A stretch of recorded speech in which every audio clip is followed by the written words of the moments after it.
মানুষ নিজের জীবনে ঈশ্বরকে খুব মান্য করে, ওনার জন্য কি না করে। ভিন্ন ভিন্ন নামে তাকে স্মরণ করে, তাকে পুজো করে, তার আরাধনা করে।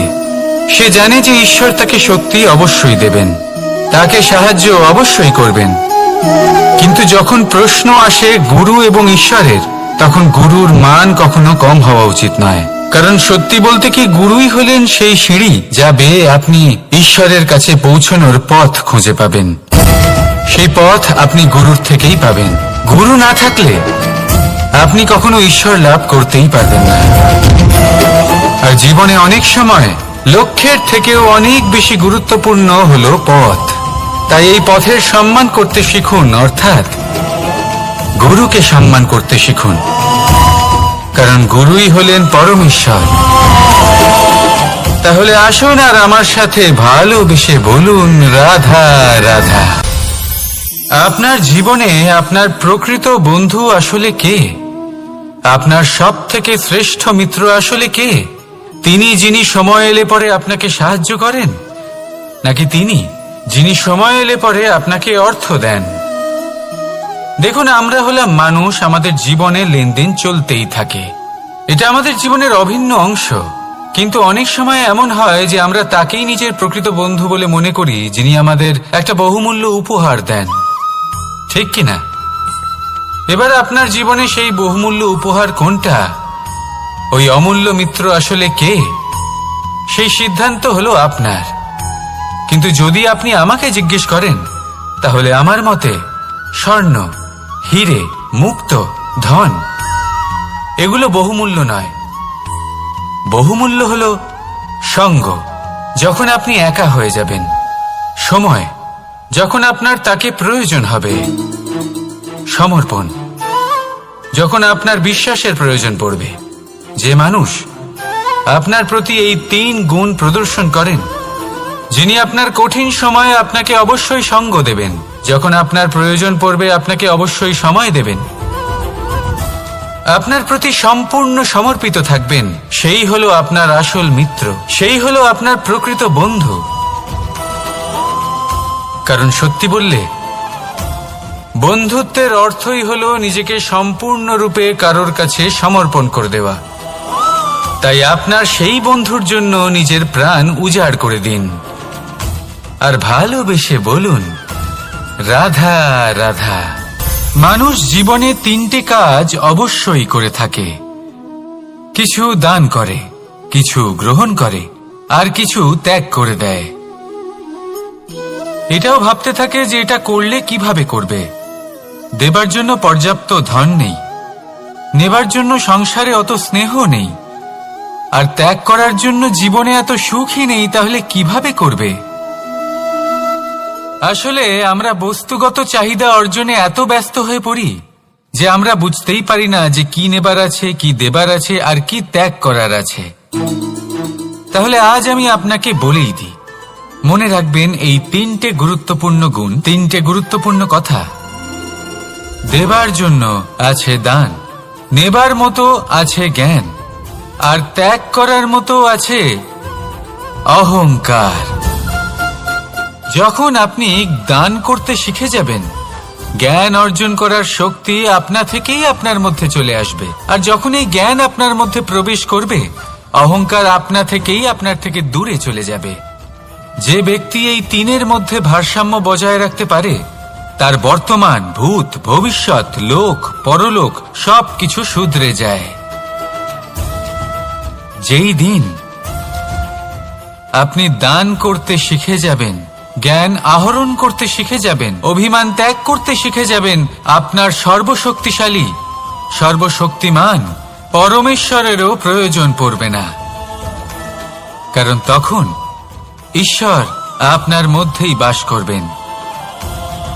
তাহলে আসুন আর আমার সাথে ভালোবেসে বলুন, রাধা রাধা। জীবনে অনেক সময় সমস্যা আমাদের চারদিক থেকে ঘিরে ফেলে। এই সমস্যা নানান ধরনের হতে পারে। আর্থিক সমস্যা হতে পারে, পারিবারিক সমস্যা হতে পারে, কোনো সম্পর্ক নিয়ে সমস্যা হতে পারে, কখনো কোনো দৈনিক সমস্যা হতে পারে, কখনো কোনো দ্বন্দ্ব হতে পারে, অনেক সমস্যা হতে পারে, কিন্তু যখনই কোনো সমস্যা আসে আমাদের মনে তার জন্য একটা উত্তর অবশ্যই থেকে থাকে, যা আমাদের অন্তরে রয়েছে। একে আমরা বলি আত্মা। আত্মা হলো পরমাত্মারই রূপ, আর পরমাত্মা তা কখনোই কিছু অনুচিত চাইবে না, তাই তো? এই আত্মা খুব ভালো করে জানে যে কোনটা উচিত আর কোনটা অনুচিত। যদি আসল বিষয়ের কথা বলি, তাহলে আপনাকে নিজের মনকে বুঝতে হবে, কারণ আত্মা তো পরমাত্মা থেকেই আসে। কিন্তু এই মন মানুষ জন্ম থেকেই প্রাপ্ত করে, যার বিকাশ হয় এই সংসারকে দেখে। যেদিন আপনার এই মন আর আপনার এই আত্মা এই দুই এক হয়ে যাবে, আত্মসাৎ হয়ে যাবে, সেদিন আপনার জীবনে না কোনো সমস্যা থাকবে, না কোনো ঝঞ্ঝাট থাকবে, না কোনো সংকট থাকবে, কারণ আপনার কাছে সেই সমস্ত সমস্যার সমস্ত বিপদের সমাধান থাকবে, আর তাও আপনারই অন্তরে। তাহলে আসুন আর আমার সাথে ভালোবেসে বলুন, রাধা রাধা। ভক্তি আর শক্তি, এই দুইয়ের মধ্যে সম্পর্ক অত্যন্ত সরল। মানুষ ভক্তি করেন যাতে তিনি শক্তি লাভ করতে পারেন, আর শক্তি লাভ করার পরে ভক্তিভাব ভুলে যান, আর শক্তির প্রতি আসক্তিতে মত্ত হয়ে যান, আর সেখান থেকেই তার বিনাশ শুরু হয়। কেন? কারণ ভক্তির দ্বারা প্রাপ্ত শক্তি অন্য কারোর হিতের জন্য ব্যবহার করতে হয়, অন্য কারোর মঙ্গল করার জন্য ব্যবহার করতে হয়, কারোর বিনাশের জন্য নয়। এবার যদি আমি আপনাদের একটা উদাহরণ দিয়ে বোঝাই, তাহলে কোদাল দিয়ে আমরা মাটি কোপাতে পারি, একটা গর্ত খুঁড়তে পারি, যাতে একটা নতুন বৃক্ষ জন্ম নিতে পারে, একটা বৃক্ষ যা অন্য জীবকে ফল প্রদান করবে, যাত্রীদের ছায়া প্রদান করবে। কিন্তু এই কোদালের ব্যবহার যদি আমরা অন্য কারোর ক্ষতি করার জন্য করি, তাহলে ক্ষতি শুধুমাত্র আমাদেরই হবে। তাই জীবনে যদি আপনি কোনো শক্তি লাভ করেন, হয়তো ভক্তির দ্বারা বা অন্য যেখান থেকেই হোক, তার সদ্ব্যবহার করতে শিখুন, নয়তো এই প্রাপ্ত শক্তি আপনার পতনের কারণ হয়ে দাঁড়াবে। তাহলে আসুন আমার সাথে ভালোবেসে বলুন, রাধা রাধা। বরদান অত্যন্ত বিচিত্র এক বিষয়, কিন্তু দেখতে গেলে এই বরদান কি না করতে পারে। এক দরিদ্রকে রাজা বানিয়ে দিতে পারে, একজন দুর্বলকে এই সংসারের সব থেকে শক্তিশালী ব্যক্তি বানিয়ে দিতে পারে। কিন্তু আমরা ভুলে যাই এক অত্যন্ত গুরুত্বপূর্ণ কথা, বরদান এই শব্দের শেষে দান লুকিয়ে রয়েছে। এই দান কথাটা অত্যন্ত গুরুত্বপূর্ণ। আমাদের মনে রাখা উচিত এই বরদান আমরা দানে পেয়েছি, আর তাই তার সম্মান করা উচিত, কখনোই অহংকার করা নয়। আর যে ব্যক্তি বরদান পেয়ে অহংকার করেন, তার যা ক্ষতি হয় তা হলো এই বরদান তার থেকে কেড়ে নেওয়া হয়। বর অর্থাৎ শ্রেষ্ঠ, অর্থাৎ বরদানের অর্থ হলো একটা শ্রেষ্ঠ দান, এবং তার ব্যবহার যদি আপনি কারোর ক্ষতি করার জন্য করেন, তাহলে ক্ষতি শুধুই আপনার হবে। তাহলে এই বরদানের সম্মান করুন, উচিত পথে চলুন, আর উচিত উদ্দেশ্য নিয়ে এর ব্যবহার করুন, সব কিছু ভালোই হবে। তাহলে আসুন আর আমার সাথে ভালোবেসে বলুন, রাধা রাধা। পিতা আর পুত্রের সম্পর্ক অত্যন্ত মধুর হয়ে থাকে। পিতা স্বপ্ন দেখেন, তাকে পূর্ণ করার সকল সম্ভাব্য চেষ্টা করেন, কিন্তু তাও অনেক সময় ওনার স্বপ্ন অপূর্ণ থেকে যায়। তখন পিতা ভাবেন যে স্বপ্ন উনি পূর্ণ করতে পারেননি, ওনার সন্তান তা অবশ্যই পূরণ করবে। যে স্থানে উনি কখনো পৌঁছতে পারেননি, সেই স্থানে ওনার পুত্র অবশ্যই পৌঁছবে।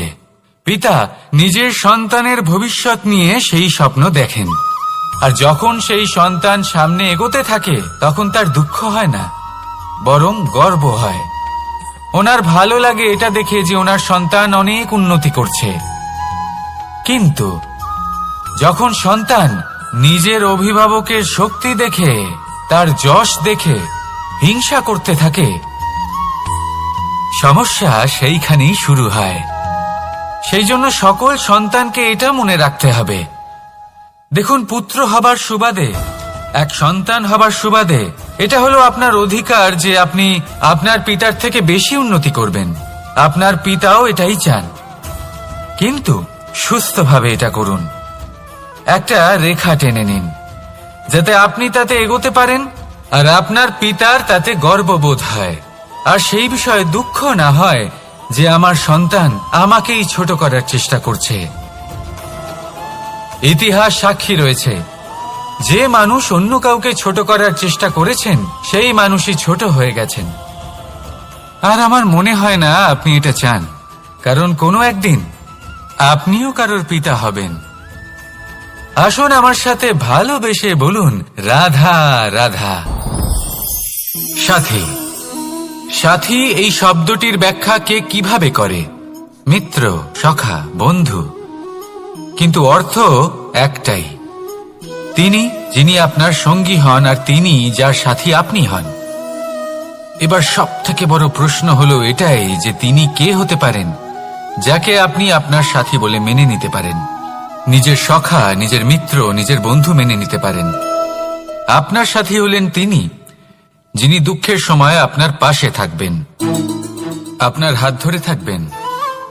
আপনার সাথী হলেন তিনি যার হাত আপনি নিজের সুখের দিনে ধরে থাকবেন।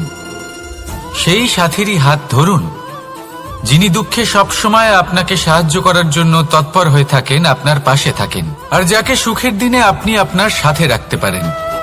আর যখন আপনার সাথে আপনার এই সাথী থাকবে তখন আপনি এটা বুঝবেন যে যখন জীবনে দুঃখ আসে তখন এই দুঃখ কমে যায়, সবার মধ্যে ভাগ হয়ে যায়। আর যদি তখন সুখ আসে তাহলে সেটা সবার উপস্থিতিতে আরো বেড়ে যায়। এটাই হলো প্রেম, এটাই হলো ভালোবাসা, এটাই হলো সঙ্গ। যেমন সম্পর্ক আমার আর রাধার মাঝে।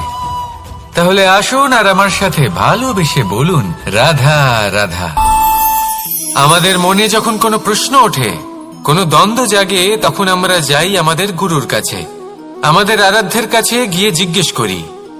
এইভাবেই একদিন আমি পৌঁছলাম আমার আরাধ্যের কাছে, আমার মহাদেবের কাছে, আর ওনাকে প্রশ্ন করলাম যে মহাদেব, জীবনে আনন্দ পাওয়ার, উৎসব পালনের, প্রেম ভাগ করে নেবার, জীবনকে উপভোগ করে নেওয়ার সর্বশ্রেষ্ঠ সময় কোনটা? মহাদেব হাসলেন আর উনি বললেন, জীবনে উৎসব পালনের সব থেকে শ্রেষ্ঠ দিন হল মৃত্যুর ঠিক আগের দিনটা। প্রেম ভাগ করে নেওয়ার সব থেকে শ্রেষ্ঠ মুহূর্ত হল মৃত্যুর ঠিক আগের মুহূর্ত। জীবনকে উপভোগ করে নেওয়ার সর্বশ্রেষ্ঠ প্রহর হল মৃত্যুর এক প্রহর পূর্বে। তখন আমি চমকে গেলাম। আমি বললাম, কিন্তু মহাদেব, মৃত্যু তো অনিশ্চিত, আমরা জানিও না কবে আমাদের মৃত্যু হবে। মহাদেব আবার হাসলেন। উনি বললেন যে যদি আমরা এভাবে জীবন কাটাই যে আমরা জীবনের প্রত্যেক দিন, প্রত্যেক মুহূর্ত, প্রত্যেক প্রহর শেষ বলে মনে করি, তাহলে আমাদের সমস্ত জীবন আনন্দের সাথেই অতিবাহিত হবে। কি বলেন? তাহলে আপনিও এই কথা মনে রাখুন আর আমার সাথে ভালোবেসে বলুন, রাধা রাধা। জীবনে অগ্রসর হওয়ার জন্য আমাদের কাকে প্রয়োজন হয়? মাতা পিতা, বন্ধু, প্রেম, সাহায্য, অর্থ, পরিশ্রম, আশা। ভিন্ন ভিন্ন মানুষ ভিন্ন ভিন্ন বিকল্প চয়ন করে। যদি আমি আপনাকে বলি তাহলে জয় আর পরাজয়ের মন্ত্র দুটো শব্দের উপর নির্ভর করে, মেনে নেওয়া আর দৃঢ় হওয়া। যদি মেনে নেন তাহলে হেরে যাবেন, যদি দৃঢ় হন তাহলে নিশ্চিত রূপে জয়ী হবেন। যদি কখনো আপনি ক্লান্ত হয়ে ওঠেন, আপনি দুঃখী হন, পুরোপুরি ভেঙে পড়েছেন, তখন মেনে নেবেন না যে আপনি ভেঙে পড়েছেন, নয়তো হেরে যাবেন। তখন উল্টে স্থির করবেন যে যাই হয়ে যাক না কেন আমি জয়ী হবই। আর আপনি দেখবেন যে জয় নিশ্চিত রূপে আপনার কাছেই আসবে। তাহলে এই কথা মনে রাখবেন আর আমার সাথে ভালোবেসে বলবেন, রাধা রাধা। সময়, জীবন, কাল। দেখতে গেলে এই তিনটি শব্দ একটি শব্দেরই সমার্থক শব্দ মনে হয়, কিন্তু এই শব্দগুলির অর্থ কি সমান? কখনোই নয়। হ্যাঁ, এই সময় চলতে থাকে, জীবন চলতে থাকে, কালচক্র চলতে থাকে। এই সময় কেটে যায়, কিন্তু এই জীবন একে যাপন করতে হয়। কি বলেন? এই জীবনে কিছু করুন বা কিছু না করুন, জীবন এমনি কেটে যাবে, আপনি জানতেও পারবেন না। কিন্তু সেটা আমাদের উদ্দেশ্য নয়, একে যাপন করতে হবে। এই জীবনে প্রেরণা পেতে শিখুন, প্রেরণা দিতে শিখুন, আহ্বান গ্রহণ করতে শিখুন, আহ্বান জানাতে শিখুন, মহান কাজ করতে শিখুন, ধন্যাত্মক বোধ জাগিয়ে তুলুন। জীবন অতিবাহিত করার অর্থ কি তা আপনি শিখে যাবেন।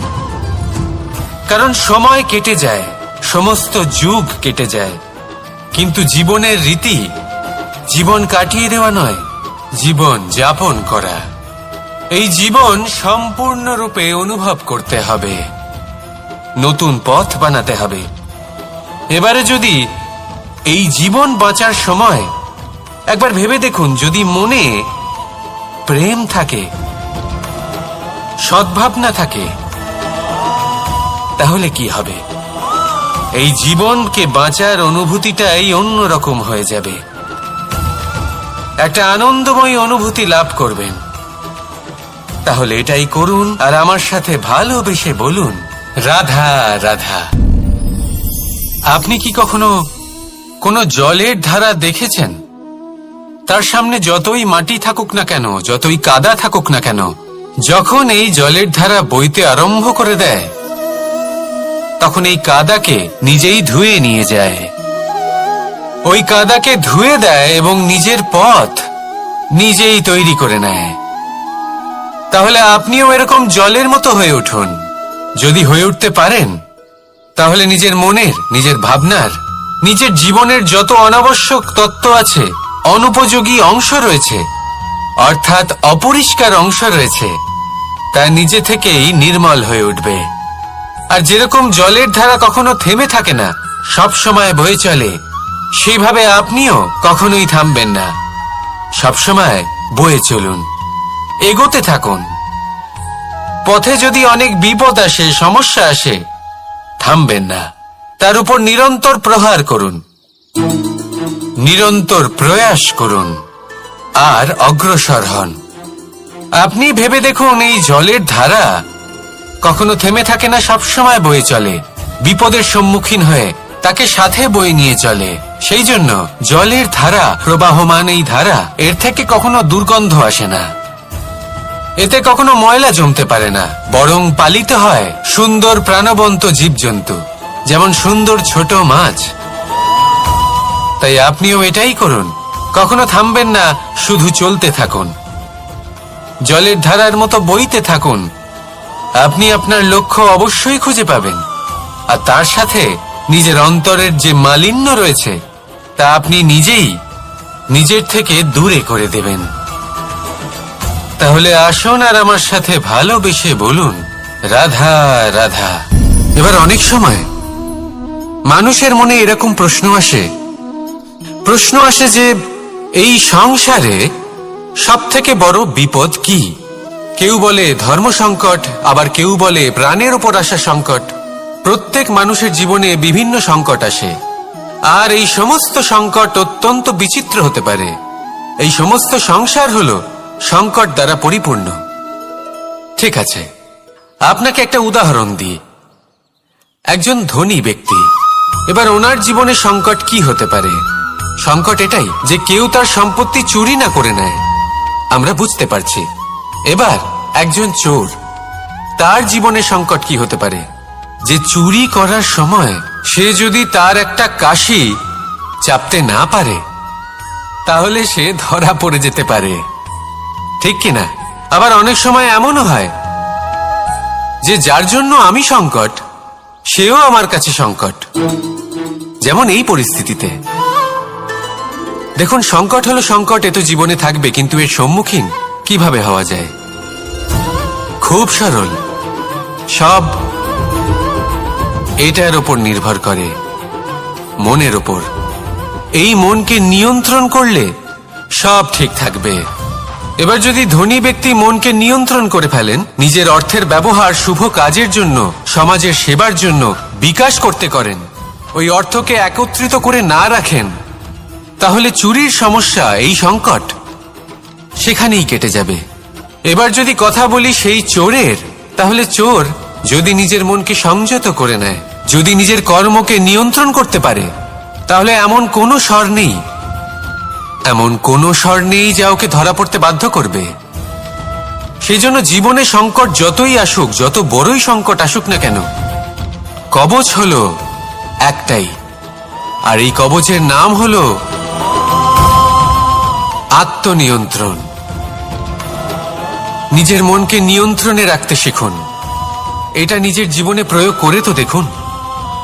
যদি আপনি করতে পারেন, তবে আপনি দেখবেন যে সংকট তো জীবনে আসা যাওয়া করে, কিন্তু সেই সংকটগুলির সম্মুখীন আপনি এইভাবে করতে পারবেন। তাহলে সেটাই করুন, আর আমার সাথে ভালোবেসে বলুন, রাধা রাধা। এই দড়িটা দেখুন, ছোট ছোট রেশম দ্বারা তৈরি, এটা সরু সুতো দ্বারা তৈরি হয়েছে এটা, আর এ অত্যন্ত কোমলও বটে। আর আপনি চাইলে এটা সোজাও করে দিতে পারেন, আর চাইলে এটা বেঁকিয়েও দিতে পারেন, আর যদি চান তাহলে এটা গোল গোল করে বেঁধে কোথাও রেখেও দিতে পারেন। এবার এই কোমল দড়ি যদি কোনো নিষ্ঠুর কঠিন পাথরে বারংবার জড়িয়ে দেওয়া হয়, তাহলেও তাকেও কাটতে পারে, নিজের ছাপ ছেড়ে যেতে পারে, সেটার আকারও বদলে ফেলতে পারে। এবার এর কারণ কি? এর কারণ হলো অভ্যাস আর নিরন্তর প্রচেষ্টা। যদি আপনিও চেষ্টা করেন আর নিরন্তর কর্ম করে যান, তাহলে আপনার প্রারব্ধ পাথরের মতো কঠিনই হোক না কেন, তাতে ভাঙন ধরিয়েও আপনি নিজের লক্ষ্যে অবশ্যই পৌঁছতে পারবেন। একটা গুরুত্বপূর্ণ কথা মনে রাখবেন, সুকর্মের অভ্যাস আর নিরন্তর প্রয়াস, এই হলো সাফল্যের মন্ত্র। তাহলে জীবনে এই মন্ত্র আনুন, আর আমার সাথে ভালোবেসে বলুন, রাধা রাধা।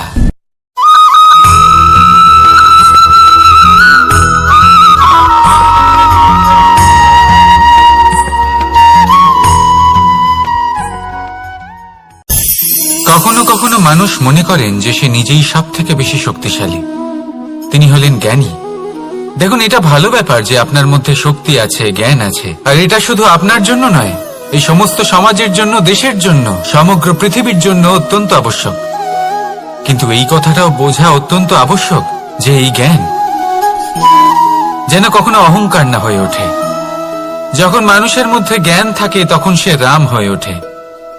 রাম, যিনি সমুদ্রের বুকে সেতু বানিয়েছিলেন, বানর সেনার দ্বারা রাক্ষস রাজকে পরাজিত করেছিলেন, আর চিরকালের জন্য সবার কাছে আদর্শ হয়ে উঠেছিলেন। আর যদি মানুষের মনে অহংকার জন্মায়, তাহলে সে রাবণ হয়ে ওঠে। দেশে বিদেশে যতই খ্যাতি থাকুক না কেন, সে রাক্ষস হয়ে ওঠে, নিজের সাথে সাথে সমস্ত কুলের বিনাশ করে বসে। এবার জ্ঞান নাকি অহংকার, আপনার কি চাই সেই সিদ্ধান্ত আপনার, আর আপনার এই সিদ্ধান্তই নিশ্চিত করবে যে আপনার কর্ম কি হবে, আর আপনার এই কর্মই নিশ্চিত করে দেবে আপনার প্রারব্ধ কি হবে। তাহলে শুভ কর্ম করুন, আর আমার সাথে ভালোবেসে বলুন, রাধা রাধা। কোনো বাগানের কোনো বৃক্ষকে দেখেছেন যেখানে সুগন্ধি ফুল থাকে, রসালো ফল থাকে, তখন মন প্রফুল্ল হয়ে ওঠে, মন থেকে সেই বৃক্ষের প্রতি ভালোবাসা জন্মায়। কিন্তু যিনি বাগানের মালিক, শুধুমাত্র তিনিই জানেন যে কিভাবে এই বৃক্ষকে আগলে রাখতে হয়, কিভাবে তার পরিচর্যা করলে এতে সুন্দর সুগন্ধি ফুল হবে, রসালো ফল হবে। কখনো কখনো প্রয়োজনের থেকে বেশি রোদ পেলে এই বৃক্ষগুলি শুকিয়ে যায়, প্রয়োজনের থেকে কম রোদ পেলেও এই বৃক্ষ কিন্তু শুকিয়ে যায়। প্রয়োজনের থেকে কম জল যদি পায়, এই বৃক্ষ শুকিয়ে যেতে পারে। প্রয়োজনের থেকে অতিরিক্ত জল যদি পায়, তখনও এই বৃক্ষের শিকড়গুলি নষ্ট হয়ে যেতে পারে। এবার এটাই কিন্তু আমাদের সংসারের সাথেও হয়।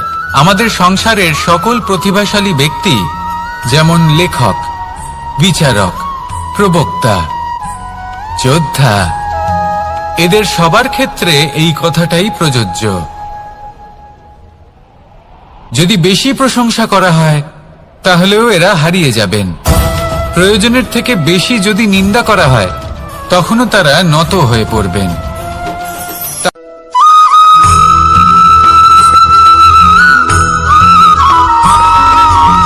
পঞ্চতত্ত্বের মধ্যে দ্বিতীয় তত্ত্ব হল ধরণী, ভূমি, যাকে আমরা ধরণী মাতা বলি।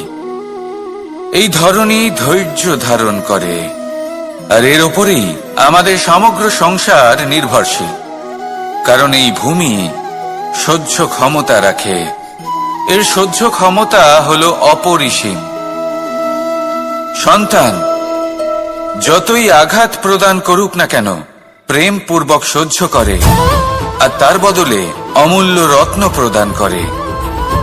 সন্তান যদি হাল চালায় তাহলে তার বদলে তাকে অন্ন প্রদান করে। এটাই হলো ধরণী। এবার এর থেকে আমরা কি শিক্ষা পেতে পারি? এটাই যে কারোর জন্য কিছু করা বা কাউকে কিছু দেওয়া মনে কোনো কামনা ছাড়াই। আর এই কথাটা বুঝে যান, যদি কারোর জন্য কামনা না রেখে বা কোনো পাওয়ার আশা না রেখে কারোর জন্য কিছু করেন বা কারোকে কিছু দেন, যদি এটা আপনি শিখতে পারেন তবে আপনি ভালোবাসতে শিখে গেছেন। আর সেই জন্যই এই ধরিত্রীকে মাতা বলা হয়। কারণ মাতা শুধু উনি নন যিনি গর্ভে সন্তানকে ধারণ করেন, মাতা তো উনিও যিনি জীবন বাঁচতে শেখান, যিনি জীবন বাঁচার উদাহরণ প্রদান করেন। তাহলে ধরণীর থেকে এই নিঃস্বার্থ ভাব শিখুন, নিঃস্বার্থ ভালোবাসা শিখুন, আর এই ভালোবাসার সাথেই বলুন রাধা রাধা।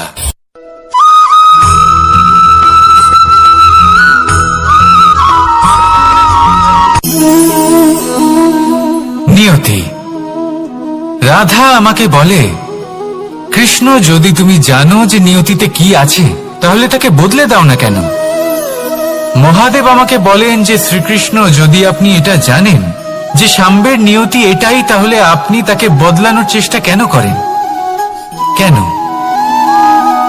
কারণ আমি একজন পিতা, আর পিতার কর্তব্য এটাই, তিনি যেন সম্ভাব্য সব চেষ্টা করেন নিজের সন্তানের মঙ্গলের জন্য। নিয়তি আমি জানি, কিন্তু এটাও আমি জানি যে কর্মের থেকে বড় আর কোনো নিয়তি হতে পারে না। অভিজ্ঞতাও রয়েছে যে কর্মের হাতে নিয়তির এই চক্র বদলে যেতে পারে। তাই জীবনে যদি আপনার কখনো এমন মনে হয় যে এটা তো অসম্ভব, তখনও চেষ্টা করা কখনোই ছাড়বেন না।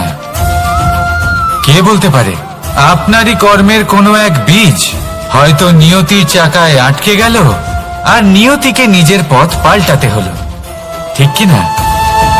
সেই জন্য নিয়তিকে ভাগ্য মেনে নিয়ে চুপ করে বসে থাকবেন না। নিজের নিয়তি স্বয়ং নিজের কর্মের দ্বারা নির্ধারিত করুন, কারণ আপনার এই কর্মের ওপরেই আপনার অধিকার রয়েছে।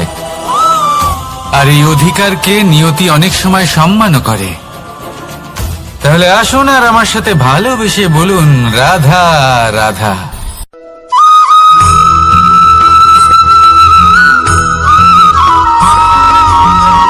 মানুষ ভাবেন যে ধন অর্জন করা হলো অত্যন্ত গুরুত্বপূর্ণ। তিনি আজীবন ধন অর্জন করতে থাকেন, ধন অর্জন করার চেষ্টা করতে থাকেন। সে যাই হয়ে যাক না কেন, পরিশ্রম করতে থাকেন। স্বাস্থ্যের দিকে নজর দেন না, না উচিত সময় খাবার খান, না উচিত সময় ঘুমোতে যান, না পর্যাপ্ত সময় পর্যন্ত ঘুমন, কিছুই না।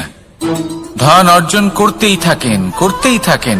আর কিছু সময় পরে যখন তিনি অসংখ্য ধন লাভ করে ফেলেন, তখন তার সাথে ওনার শরীরে অনেক রোগ বাসা বাঁধে।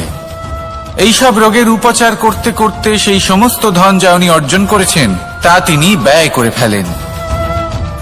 শেষ পর্যন্ত কি হয়? আমরা যেভাবে এসেছি ঠিক সেইভাবেই ফিরে যাই, ধন এখানেই থেকে যায়।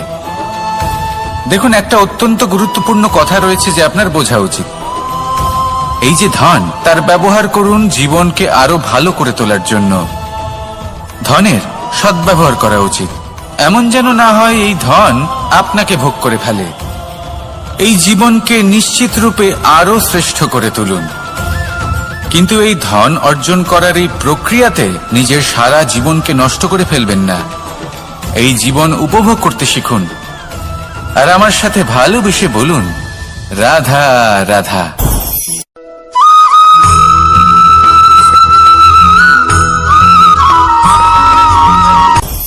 আপনি কখনো পর্বতের শিখরে উঠেছেন?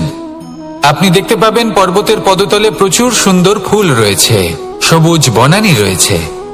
যত আপনি ওপরে উঠতে থাকবেন তত ফুল কমতে থাকবে, সবুজ বনানী কমতে থাকবে। আরো কিছুটা ওপরে উঠলে কাঁটা জাতীয় গাছ দেখতে পাবেন, শুকনো গাছ দেখতে পাবেন। আরো যদি ওপরে ওঠেন তাহলে পাষাণ দেখতে পাবেন। আরো উপরে উঠলে হিমখণ্ড দেখতে পাবেন। এই যে পর্বত, তা মনুষ্য জীবনের সব থেকে উত্তম উদাহরণ। মানুষ যখন সাফল্যের শিখরে পৌঁছতে চান, মহানুভবতার শিখরে পৌঁছতে চান, পথে যত আস্তে আস্তে উপরে উঠতে থাকেন ততই ভৌতিক বস্তু তার থেকে বিচ্ছিন্ন হতে থাকে। যদি তিনি সেই ভৌতিক বস্তুগুলি ত্যাগ না করতে পারেন তাহলে কখনোই সেই স্থানে পৌঁছতে পারবেন না। আর মানুষ যদি উচিত ত্যাগ করতে পারেন, পথে অগ্রসর হতে থাকেন, এগোতে থাকেন, তাহলে একদিন না একদিন তিনি মহানুভবতার, জ্ঞানের, সাফল্যের হিমের স্বাদ অবশ্যই লাভ করবেন। মনে রাখবেন, মানব জীবনে ত্যাগ হলো অত্যন্ত গুরুত্বপূর্ণ অংশ। আসুন আমার সাথে ভালোবেসে বলুন, রাধা রাধা।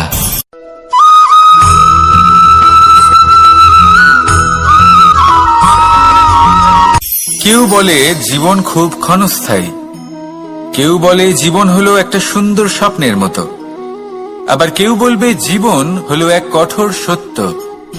কিন্তু জীবন আসলে কি? জীবন হলো আপনারই প্রতিবিম্ব, একটা দর্পণ। অর্থাৎ আপনি জীবনকে সেইভাবেই পাবেন যেরকম আপনি নিজেকে প্রতিপন্ন করবেন। যদি আপনি দর্পণের দিকে তাকিয়ে হাসেন, তাহলে আপনি সামনে হাসি মুখী দেখতে পাবেন। এবার যদি আপনি গম্ভীর হয়ে থাকেন, তাহলে আপনি একজন রুষ্ট ব্যক্তি দেখতে পাবেন। শেষে সবথেকে বেশি গুরুত্বপূর্ণ হলো আপনার চেষ্টা। আপনাকে সবসময় চেষ্টা করতে হবে যাতে আপনি নিজেকে প্রসন্ন এবং ইতিবাচক মনোভাবে রাখেন। এটা হলো আপনারই উত্তরদায়িত্ব, তাকে পালন করুন। এই মনকে প্রসন্ন রাখুন, এই সংসারকে সুন্দর বলে মনে হবে।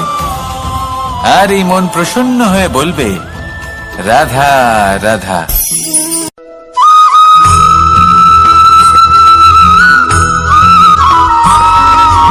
আমাদের শরীর প্রকৃতির সর্বশ্রেষ্ঠ রচনা। যে অঙ্গ প্রত্যঙ্গ আমরা লাভ করেছি, প্রত্যেকটির মধ্যে একটি নিজস্ব বার্তা রয়েছে।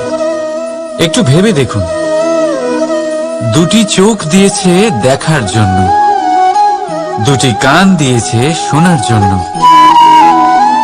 নাসিকাও আছে দুটি, দুটি হাত দিয়েছে দ্বিগুণ পরিশ্রম করার জন্য। কিন্তু জীব শুধুমাত্র একটি, তার উপরেও তীক্ষ্ণ বলিষ্ঠ দাঁত দিয়েছে তার রক্ষার জন্য। কখনো ভেবে দেখেছেন কেন?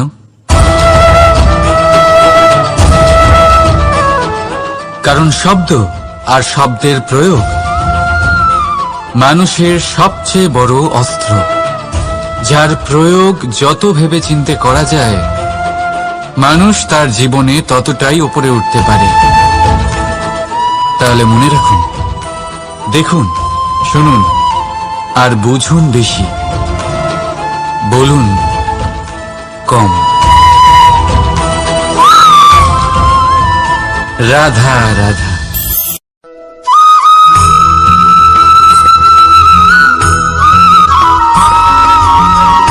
জীবন কিসের উপর নির্ভরশীল? ধনের ওপর, বৈভবের অনুভব যদি আপনি করতে চান তাহলে তা পাবেন শুধু একতার দ্বারা, সংগঠনের দ্বারা। যদি আপনাকে উদাহরণ দিই, নিজের এই হাতটাকে দেখুন, 5টা আঙুল রয়েছে। কোনো একটা বস্তুকে নিজের একটা আঙুল দ্বারা তুলে ধরার চেষ্টা করে দেখুন, বড়ই কষ্ট হবে। তখন আপনি বুঝতে পারবেন যখন এই 5টি আঙুল একত্রিত হয় তখন কোনো কাজ কতটা সহজ হতে পারে। এটাই হলো শক্তি একতার। সব থেকে ভালো উদাহরণ যদি আপনাকে দিই তাহলে বাঁশি। এই বাঁশি থেকে অত্যন্ত মধুর সুর নির্গত হয় যা সবার মন প্রসন্ন করে দেয়। এই কথা সত্যি, কিন্তু এই বাঁশি আমি একটা বা দুটো আঙুল দিয়ে বাজাতে পারবো না। আমাকে প্রত্যেকটা আঙুল ব্যবহার করতেই হবে, তবেই এর থেকে মধুর সুর নির্গত হবে যা সকলকে প্রসন্ন করবে, ঠিক কিনা?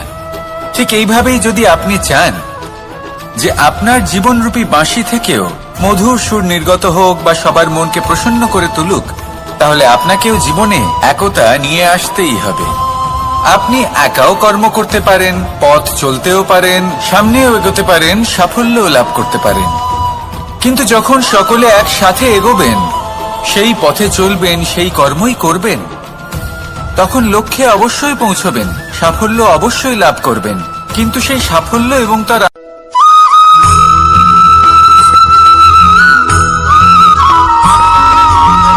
এই সংসারে সব থেকে বেশি কোমল বস্তু হলো রেশম। এই রেশম এতটাই কোমল হয় যে এর পুরো একটা থান শুধুমাত্র একটা হাতে ধরা সম্ভব। কখনো ভেবে দেখেছেন এই রেশম কিভাবে হয়? একটি কীট তার লালার দ্বারা উৎপন্ন হয়। এই কীট সেই রেশমকে পাক দিতে থাকে, পাক দিতেই থাকে, আর আস্তে আস্তে তার মধ্যেই জড়িয়ে পড়ে। শেষে ওর এই সুন্দর অমূল্য সৃষ্টি রেশমের এই সুতো, তার নির্মাণ কার্য পূর্ণ হয়। কিন্তু তাতেই ও নিজে বন্দী হয়ে যায়। নিজেরই মায়াজালের এই বন্দী গৃহে নিজেই ফেঁসে যায়। এবার এই সুতোকে ব্যবহারযোগ্য করে তোলার জন্য এই কীটগুলিকে এই কবচের সাথেই ফুটন্ত জলে ফেলে দেওয়া হয়। এই সংসারে যদি আমাদের স্বপ্ন এই সংসারের দুঃখ হরণ করার জন্য, এই সংসারে সুখ বিতরণ করার জন্য হয়, তবেই আমাদের প্রগতি সম্ভব। যদি আমাদের এই স্বপ্ন শুধুই আমাদের এবং আমাদের স্বার্থ সিদ্ধির জন্য হয়, তাহলে এই স্বপ্ন আমাদের অন্ধ করে দেবে, আমাদের অন্ধকারের পথে নিয়ে যাবে, আর আমরাও সেই কীটের মতো হয়ে যাব। নিজেদেরই মায়াজালে আমরা নিজেই ফেঁসে যাব, আর শেষে আমরা যদি কিছু লাভ করি তা হবে একাকিত্ব, অন্ধকারময় মৃত্যু। তাই স্বপ্ন অবশ্যই দেখুন, কিন্তু এমন ভাবে স্বপ্ন দেখবেন না যে তার এই বন্দিগৃহে আপনি নিজেই ফেঁসে গেলেন। স্বপ্ন দেখুন পরোপকারে।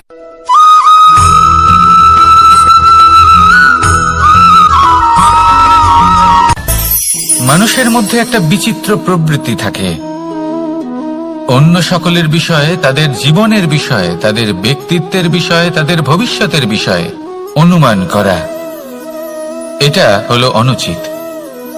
কারোর অতীতকালকে দেখে লোকে ভবিষ্যৎ বলে দিতে পারেন, বর্তমানকে দেখে ভবিষ্যতের বিষয়ে অনুমান করে ফেলেন।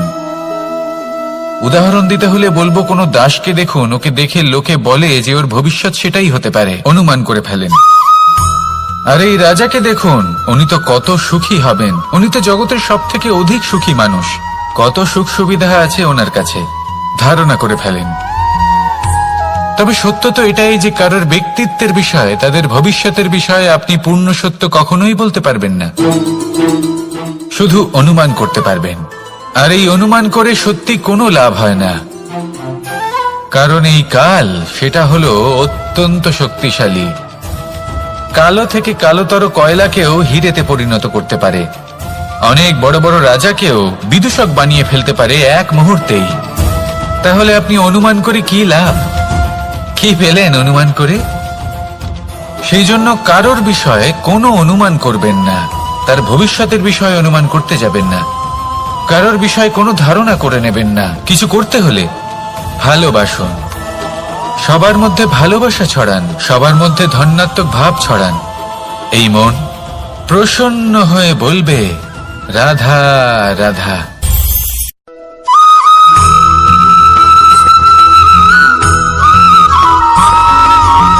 পঞ্চতত্ত্বের মধ্যে দ্বিতীয় তত্ত্ব হল ধরণী, ভূমি, যাকে আমরা ধরণী মাতা বলি। এই ধরণী ধৈর্য ধারণ করে, আর এর ওপরেই আমাদের সমগ্র সংসার নির্ভরশীল। কারণ এই ভূমি সহ্য ক্ষমতা রাখে, এর সহ্য ক্ষমতা হলো অপরিসীম। সন্তান যতই আঘাত প্রদান করুক না কেন, প্রেম পূর্বক সহ্য করে, আর তার বদলে অমূল্য রত্ন প্রদান করে।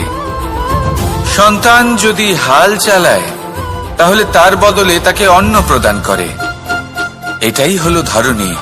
এবার এর থেকে আমরা কি শিক্ষা পেতে পারি?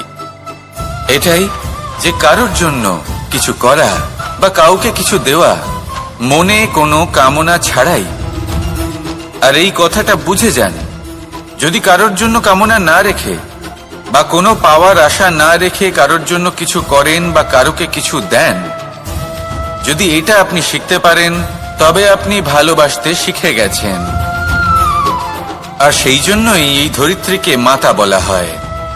কারণ মাতা শুধু উনি নন যিনি গর্ভে সন্তানকে ধারণ করেন, মাতা তো উনিও যিনি জীবন বাঁচতে শেখান, যিনি জীবন বাঁচার উদাহরণ প্রদান করেন।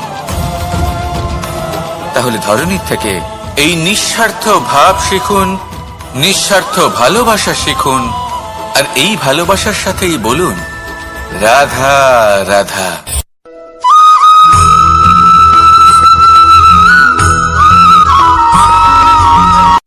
সংসারে আমাদের জীবনে যখন কোনো সুখ বা দুঃখ আসে, তার জন্য আমরা কাউকে না কাউকে অবশ্যই দায়ী করে থাকি, তাই না? এই ব্যক্তি আমাদের সাথে এরকম কাজ করেছেন, তাই আমার সাথে এমন হলো। ওই ব্যক্তি যদি এমনটা না করতেন, তাহলে আজ আমি ওই স্থানে পৌঁছতে পারতাম। সবই আপনার দৃষ্টিভঙ্গির ওপর নির্ভরশীল। আর যদি আপনার দৃষ্টিভঙ্গি এমন হয়, তাহলে তা অনুচিত। সত্যি কথা বলতে এই সংসারে ভিন্ন ভিন্ন ধরনের মানুষ আছে। এটা আপনার উপর নির্ভর করছে কিভাবে তাদের স্বাগত জানাবেন। একবার ভাবুন, আমি আমার দুটো হাত সামনে নিয়ে এলাম, দুটো মুঠো খুলে দিলাম। দুই প্রকারের মানুষ আসবেন, কিছু না কিছু দিয়ে যাবেন। এই মুঠো যদি আমি বন্ধ করে দিই, তাহলে না কেউ আমাকে কিছু দিতে পারবে, না আমার কিছু যাবে আসবে। নিশ্চয়ই বুঝতে পারছেন এই দুই ধরনের ব্যক্তি কারা এবং তারা কি দিয়ে যান। আমি যদি নিজের মুঠো খুলে দিই, তাহলে কিছু ভালো মানুষ আসবেন, আমাকে আনন্দ, সন্তুষ্টি, জ্ঞান প্রদান করে যাবেন, ভালো অভিজ্ঞতা দিয়ে যাবেন। কোনো খারাপ ব্যক্তি যদি আসেন, তাহলে তিনিও খারাপ অভিজ্ঞতা দেবেন, যার থেকে আমি শিক্ষা লাভ করব। এই সব কিছু আমি লাভ করতে পারি। মুঠো যদি বন্ধ করে রাখি, তাহলে আমি কিছুই পাবো না। দেখুন, এই সংসারে প্রত্যেকের জীবনে এইরকম। প্রত্যেকের জীবনে সবকিছুই আছে, ভালো খারাপ দুই মানুষই আছে। ভালো অভিজ্ঞতা আছে, খারাপ অভিজ্ঞতা আছে। নির্ভর করছে আপনার উপর যে আপনি কি করবেন, এনাদের স্বাগত কিভাবে জানাবেন, কার থেকে কি বুঝবেন, কি শিখতে পারবেন, আর কোন দৃষ্টিভঙ্গি নিয়ে অগ্রসর হবেন। এটাই নির্ধারণ করবে যে আপনার জীবন কেমন হবে। আসুন আমার সাথে ভালোবেসে বলুন রাধা রাধা।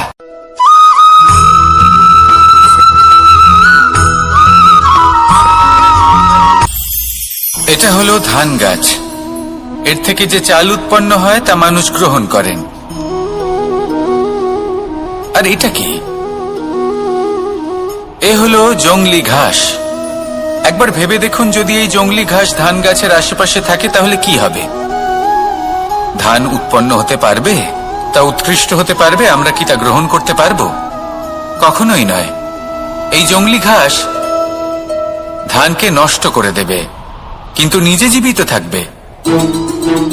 এটাই হলো আজকের শিক্ষা। এই সংসারে যদি আপনি নীতির পথে চলতে চান, উচিত কর্ম করতে চান, সংসারকে সেবা করতে চান, তাহলে জংলি ঘাসের মতো ব্যক্তিদের থেকে সবসময় দূরে থাকতে হবে। সেই ব্যক্তি যারা দুর্নীতি এবং মিথ্যা দ্বারা পরিপূর্ণ, যাদের ব্যবহার অশুভ, যাদের অনেক অশুভ গুণ রয়েছে, তারা সঠিক নয়। সেই সকল ব্যক্তি যাদের চরিত্র অত্যন্ত দুষ্ট হয়, তারা হয় শুভ চরিত্রের ব্যক্তিকে একদম নষ্ট করে দেয়, নয় নিজের মতো বানিয়ে তোলে। তাই যদি আপনি নীতির পথে চলতে চান, এই সংসারের জন্য শুভ কর্ম করতে চান, তাহলে সেই সঙ্গ লাভ করুন যে সঙ্গ জ্ঞানে পরিপূর্ণ, যাদের মধ্যে অনেক গুণ আছে, যাদের থেকে প্রতিদিন কিছু শিখতে পারবেন। এমন ব্যক্তির সাথে জীবন অতিবাহিত করুন। দুরাচারীদের থেকে দূরে থাকুন, তবেই এই মন প্রসন্ন হয়ে বলবে, রাধা রাধা।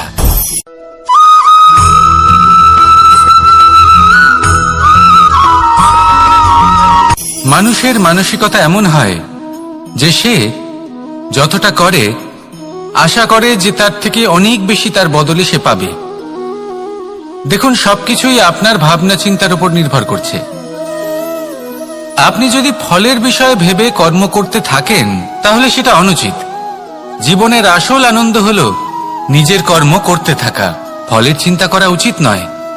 যদি আপনি এরকম ভাবেন যে আমি এতটা করছি, আমার এতটা পাওয়া উচিত, সেই ভাবনা অনুচিত। যদি আপনি সেবার মানসিকতা নিয়ে কর্ম করতে থাকেন, কর্মচক্রে প্রবাহিত হন, যদি আপনি এমন ভাবনা রাখেন যে আমি এতটা পাচ্ছি তাই এর থেকে অনেক বেশি আমি কর্ম করব, তাহলে নিশ্চিত রূপে আপনি যতটা করছেন তার থেকে অনেক বেশি আপনি পাবেন। আপনার আশার থেকে অনেক বেশি আপনি পাবেন। শুধু জীবনে অনেক বেশি কাজ করতে থাকুন, ফলের চিন্তা করবেন না। আর মনে রাখবেন, এই ভাবনাই সব থেকে বড় বীজ। কর্মের উপর বিশ্বাস রাখুন। জীবনে যা যা আপনি চান সবই সুখময় হবে।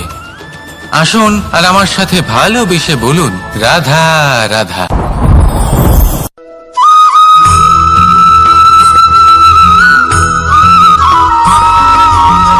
আপনি কখনো কোনো বাজকে নিজের বাসা বানাতে দেখেছেন? এই বাজ যখনই কোনো বাসা বানায় তখন উঁচু গাছের ডালে বা কোনো পর্বতের শিখরে বাসা বানায়, অনেক উচ্চতায়। আর সেখানে তার সন্তানও জন্মগ্রহণ করে।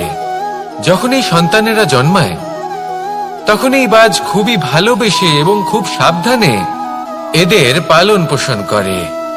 নিজের ঠোঁট দিয়ে তাদের ঠোঁটে খাবার পরিবেশন করে।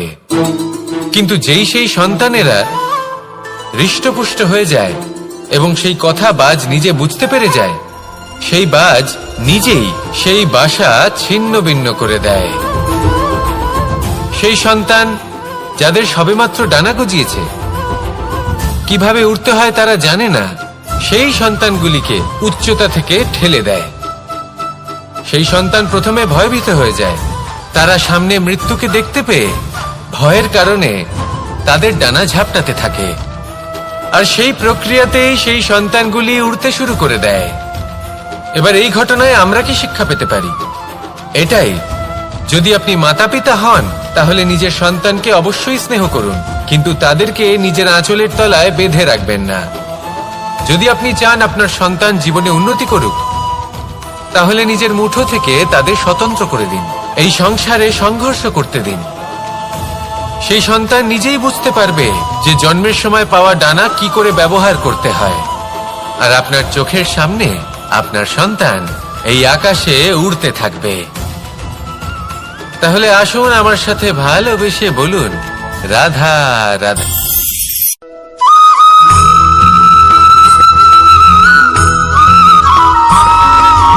বসন্ত ঋতু, এই সময় মন আনন্দে ভরে থাকে। এমন মনে হয় যেন আমরা আকাশে বিচরণ করতে চলে যাই, কিন্তু সেটা তো সম্ভব নয়। সেই জন্য হয়তো আমরা ঘুড়ি ওড়াই, এই ঘুড়িকে নিজেদের প্রতিরূপ মনে করে। এবার অনেক মানুষ আছেন যারা ঘুড়ি ওড়ান, কিন্তু এই কর্মের সারমর্ম কি সেটা কজন বুঝতে পারেন? আপনি এটা মনে করুন যে আপনি হলেন সেই ঘুড়ি, আর এই সুতো যিনি ধরে রয়েছেন তিনি হলেন পরমাত্মা। আর এই সুতো যেখান থেকে শুরু হয় সেই লাটাই হলো আমাদের কর্মচক্র। এবার আপনি নিজেই অনুমান করুন যে এই উড়ান কার ওপর নির্ভরশীল? পরমাত্মার ওপর আর আপনার কর্মের ওপর।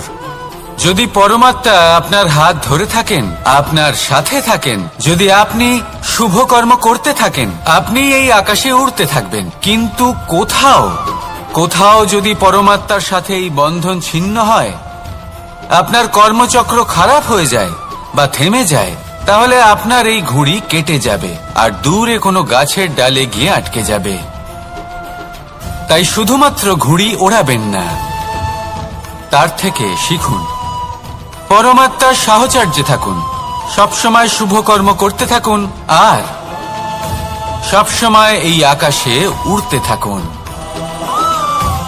আসুন আর আমার সাথে ভালোবেসে বলুন, রাধা রাধা।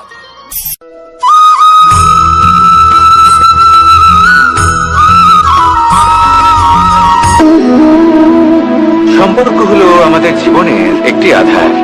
কিছু সম্পর্ক এমন যা আমরা জন্মসূত্রে লাভ করি, যেমন পরিবার, মা, বাবা। কিছু সম্পর্ক আছে যা আমরা জীবনে অর্জন করে থাকি, তা সে প্রেমের হোক, স্নেহের হোক বা বন্ধুত্বের। এই সকল সম্পর্ক লাভ করার বা গড়ে তোলার 5টি ধাপ রয়েছে। প্রথম ধাপ, কোনো ব্যক্তির সাথে আলাপ হওয়া, তার সাথে কথা বলা বা তাকে দেখা।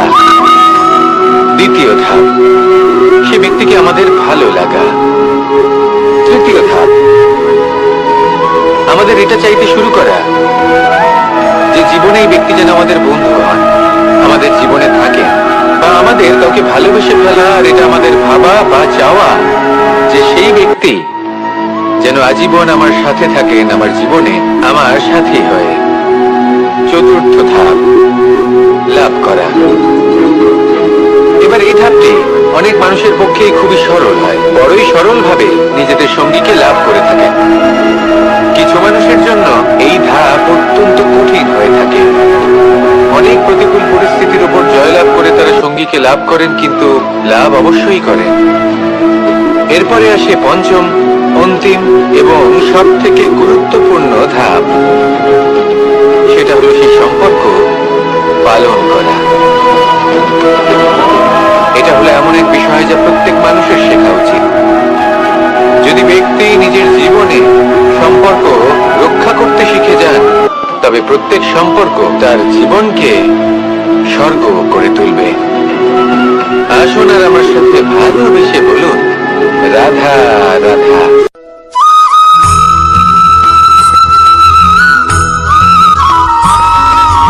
জীবনে যখন কোনো ব্যক্তি নিজের লক্ষ্য প্রাপ্তির জন্য নিরন্তর পরিশ্রম করতে থাকেন, চেষ্টা করতে থাকেন, তখন তিনি কষ্ট অনুভব করেন।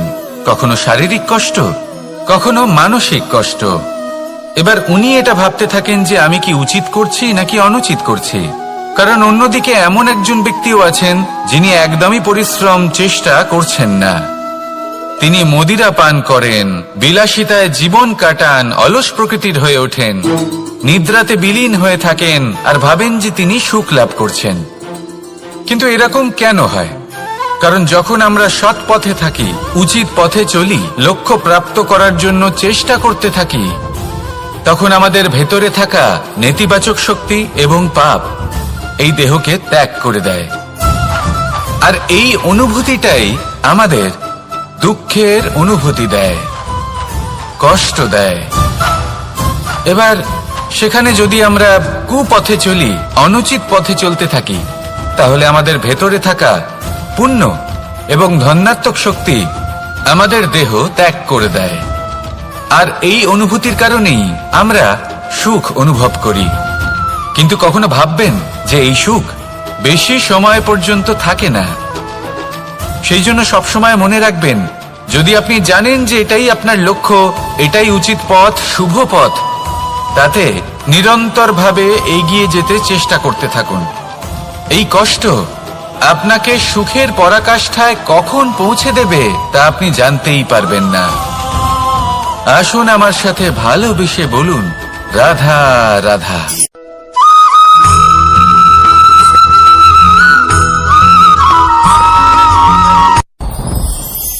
সাথী। সাথী এই শব্দটির ব্যাখ্যা কে কিভাবে করে? মিত্র, সখা, বন্ধু। কিন্তু অর্থ একটাই, তিনি যিনি আপনার সঙ্গী হন আর তিনি যার সাথী আপনি হন। এবার সব থেকে বড় প্রশ্ন হলো এটাই যে তিনি কে হতে পারেন যাকে আপনি আপনার সাথী বলে মেনে নিতে পারেন, নিজের সখা, নিজের মিত্র, নিজের বন্ধু মেনে নিতে পারেন। আপনার সাথী হলেন তিনি যিনি দুঃখের সময় আপনার পাশে থাকবেন। আপনার হাত ধরে থাকবেন। আপনার সাথী হলেন তিনি, যার হাত আপনি নিজের সুখের দিনে ধরে থাকবেন।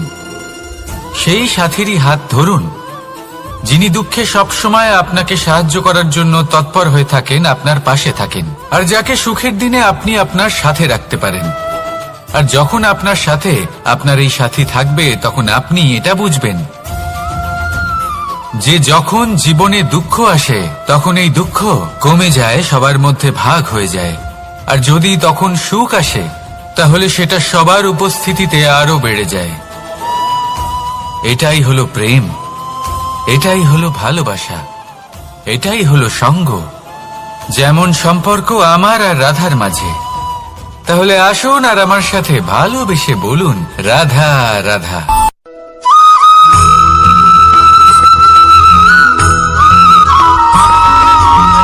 পঞ্চতত্ত্বের মধ্যে দ্বিতীয় তত্ত্ব হল ধরণী, ভূমি, যাকে আমরা ধরণী মাতা বলি। এই ধরণী ধৈর্য ধারণ করে, আর এর ওপরেই আমাদের সমগ্র সংসার নির্ভরশীল। কারণ এই ভূমি সহ্য ক্ষমতা রাখে, এর সহ্য ক্ষমতা হল অপরিসীম। সন্তান যতই আঘাত প্রদান করুক না কেন, প্রেম পূর্বক সহ্য করে, আর তার বদলে অমূল্য রত্ন প্রদান করে। সন্তান যদি হাল চালায়, তাহলে তার বদলে তাকে অন্ন প্রদান করে। এটাই হলো ধরণী। এবার এর থেকে আমরা কি শিক্ষা পেতে পারি? এটাই যে কারোর জন্য কিছু করা বা কাউকে কিছু দেওয়া মনে কোনো কামনা ছাড়াই।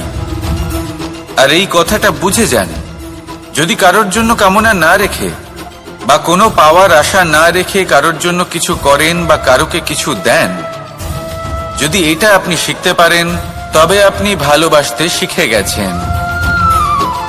আর সেই জন্যই এই ধরিত্রীকে মাতা বলা হয়। কারণ মাতা শুধু উনি নন যিনি গর্ভে সন্তানকে ধারণ করেন, মাতা তো উনিও যিনি জীবন বাঁচতে শেখান, যিনি জীবন বাঁচার উদাহরণ প্রদান করেন। তাহলে ধরণীর থেকে এই নিঃস্বার্থ ভাব শিখুন, নিঃস্বার্থ ভালোবাসা শিখুন, আর এই ভালোবাসার সাথেই বলুন, রাধা রাধা।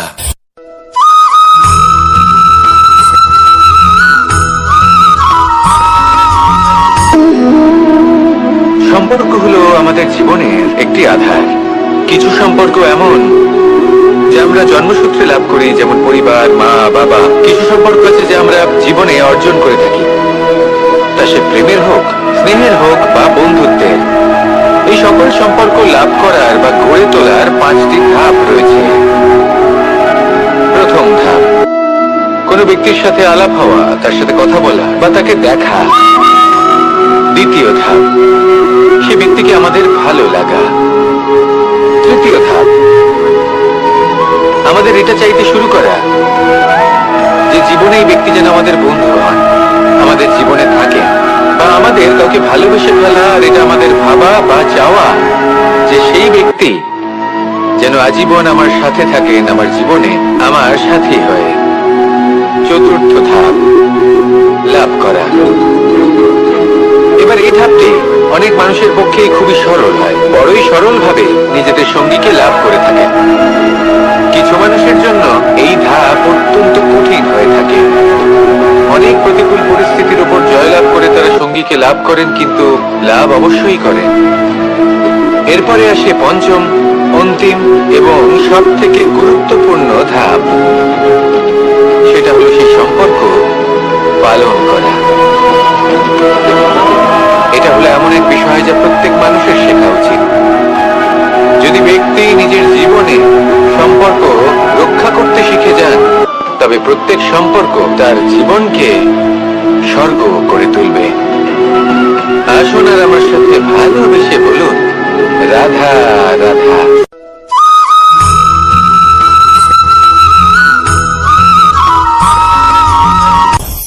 আপনি কখনো পর্বতের শিখরে উঠেছেন? আপনি দেখতে পাবেন পর্বতের পদতলে প্রচুর সুন্দর ফুল রয়েছে, সবুজ বনানী রয়েছে। যত আপনি ওপরে উঠতে থাকবেন, তত ফুল কমতে থাকবে, সবুজ বনানী কমতে থাকবে, আরো কিছুটা উপরে উঠলে কাঁটা জাতীয় গাছ দেখতে পাবেন, শুকনো গাছ